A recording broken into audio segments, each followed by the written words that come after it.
10冊 10 books. 10 means 10.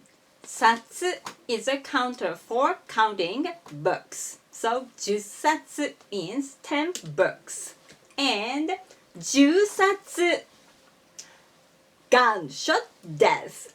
Gunshot death. Death by gunshot. 10冊 10冊 10冊 10冊 10冊 So if we have a novel with the title of 10冊 we can say 10冊が10冊ある10冊が10冊ある Or if we speak fast 10冊が10冊ある10冊が10冊ある10冊が10冊ある10冊が10冊ある Both of them are good.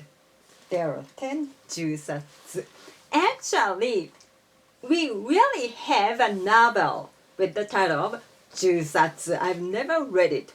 So we can say すいません10冊を10冊くださいはい、10冊を10冊ですね。We can say that. Don't worry about it too much. This is just an exercise for the Japanese speech. Excellent. Good luck with your studies. 頑張ってください。